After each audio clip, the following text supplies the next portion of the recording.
Brooklyn coming soon is part of an overall strategy. And so that's working with the mayor of the city. The mayor's outlined a really ambitious 150 miles of new bus lanes in the next 4 years. That is super exciting. We're going to support him and the team at the city DOT to implement that. And our able enforcement cameras. I was on a bus over the weekend, the 42. Frank saw me take a number of pictures. There's an ice cream truck. There's private buses. There's a litany of obstacles in the way of our bus lanes, which is frustrating, certainly for me as a customer. Our operator, by the way, did wonders, dodging all of those on road. So we've got a lot of work to do beyond the redesign. I just wanted to make sure that this board knew, the public knew, that the redesigns are just a piece of our overall strategy to improve bus. So with that, Dorian, please. Hi, good afternoon. So I'll jump right into this. So why are we redesigning the bus network in Queens? Queens has more bus routes, more bus riders than any other borough, with over 115 routes and over 800,000 daily riders. That actually, just Queens by itself would be the third highest in ridership, only after LA and Chicago. The Queens bus network, as Rich has said, has not really changed in a long time, but Queens, as we know as a borough, has been growing and changing during this time. As an MTA, we've made minor incremental changes, but really never looked at the entire network holistically before. So as Queens has grown, congestion has gotten worse. During that time, our ridership has been decreasing, but also our service reliability and our speeds have also been decreasing during this time.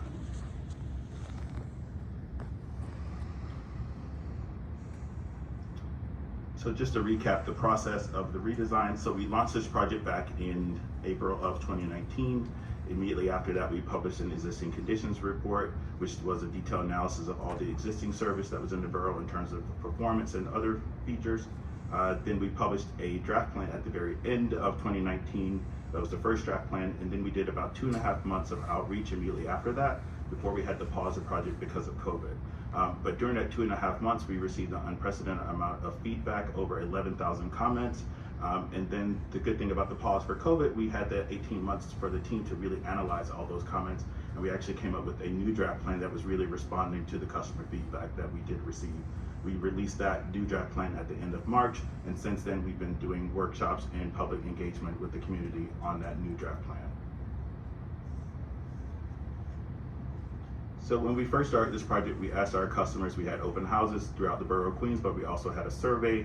We asked our customers what was important to them. They had 4 answers. They wanted reliable service. They wanted the bus to show up when it was supposed to. They wanted faster travel. They wanted the bus to show up quickly, but once on the bus, they wanted to get to their destinations as fast as possible. They want better connections within Queens, but also to neighboring boroughs.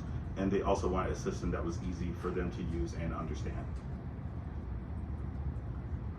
The map on the right is the new proposed network. There are 4 route types that we're proposing. 3 of these are existing. We have local routes that are connecting local neighborhoods with much closer stop spacing. We have limited routes which are serving high demand corridors with more frequent service.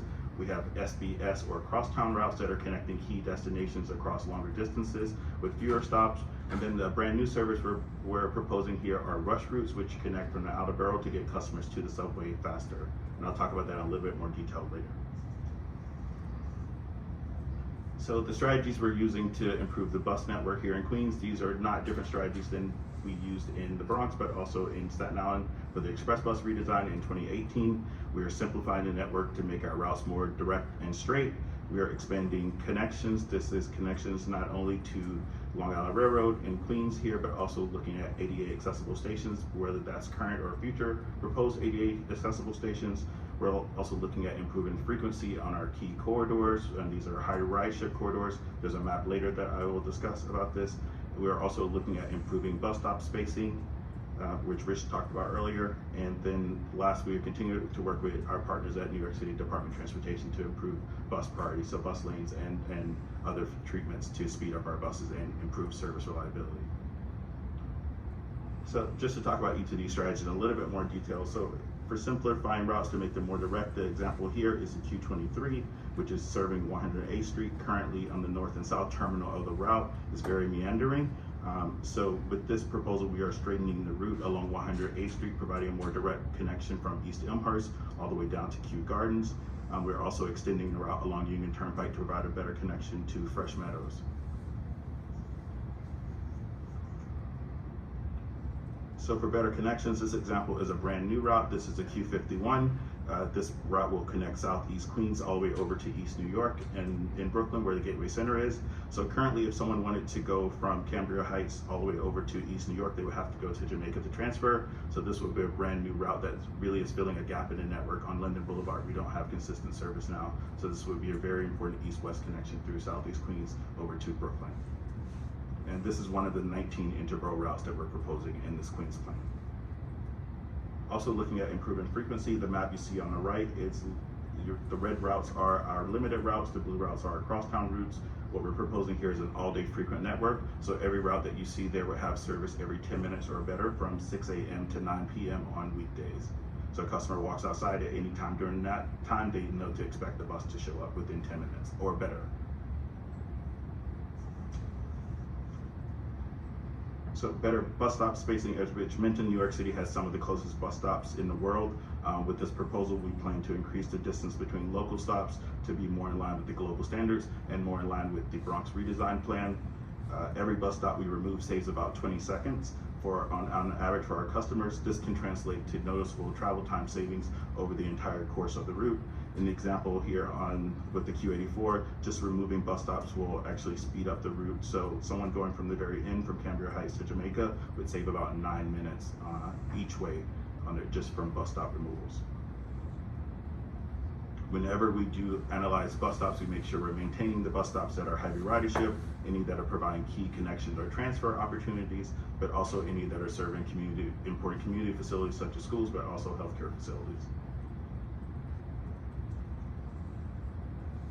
And then the last slide here is just looking at more detail from our relationship with DOT. We have identified 5 current bus projects that DOT is working on, but also there are 24 primary study corridors that they're continuing to look at to support the redesign, and there are about 25 secondary corridors. Downtown Jamaica and downtown Flushing are very special zones that they're looking at lots of street improvements there, considering also the busways that they just implemented in the last few years, but also looking at other treatments because there's a huge concentration of buses that are moving through there and lots of congestion. So anything to help will have impact on several routes. And then just the last slide here is how our customers can provide feedback.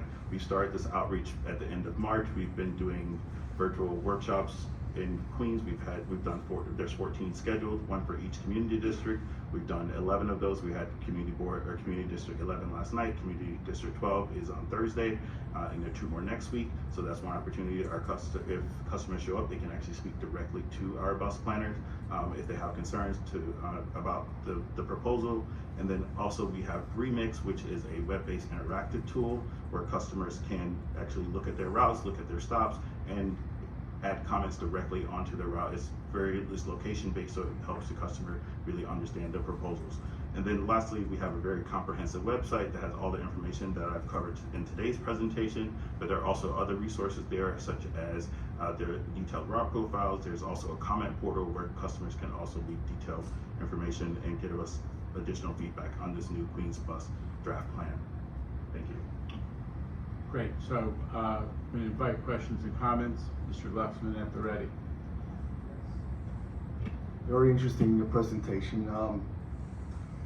Queens is made up of a bunch of legacy bus companies that all got merged into MTA Bus. So are those routes, with your redesign, are any of those routes, the former private companies, being integrated with the current TA routes that they have? Yeah, and that's part of the reason for a lot of the route redundancy, because there were the private companies that were offering different services that were competing with each other. And when all those companies were formed together, they created MTA Bus Company, which is operating half the service in Queens, and New York City Transit is operating the other half. But all of those routes are being studied for this redesign. That's why it's 115 of them. All right, thank you. Mr. Albert. Yes, thank you very much for this. You, of course, know that we are, at the PCAC and Transit Riders Council and Long Island Railroad Commuter Council, are looking to put more people on the commuter rails within the boroughs as another means of getting around the city and utilizing the MTA's fabulous facilities. So I'm wondering if some of the redrawn routes are made to potentially connect people to Long Island Railroad stations in Queens. Yeah, that's a priority. That's one, enhancing connectivity. So looking at improving connections to, not, like I said, Long Island Railroad, but also our ADA accessible stations currently and future proposed ADA accessible stations. Thank you. That's an important point, is that in addition to just generally improving connections, they're adding routes which are specifically designed to make those connections, and the team can provide more detail. It's a really important feature of this. Other analysis? The limited bus routes are now, did I hear right? They're now gonna run every 10 minutes? Not From all 6, of okay, not all of them, but Okay. yes, most of them will be running every 10 minutes or better. okay. And how do we pick which ones are gonna run? They're really the high ridership corridors that we've Okay. chosen that really Right. are complementing the subways, which is obviously more frequent. Right, or some of them go to the railroad, the way. And there are a lot of customers in the outer part that are really connecting, using the bus to get to the subway and taking the subway into the city. So have a very long commute, and that's what the rush routes also will support. All right, great, thank you. Other questions or comments?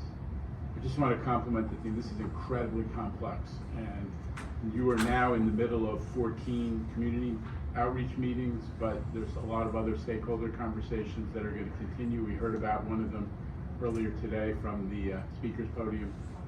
This goes on and on. Rich, any final thoughts on this topic?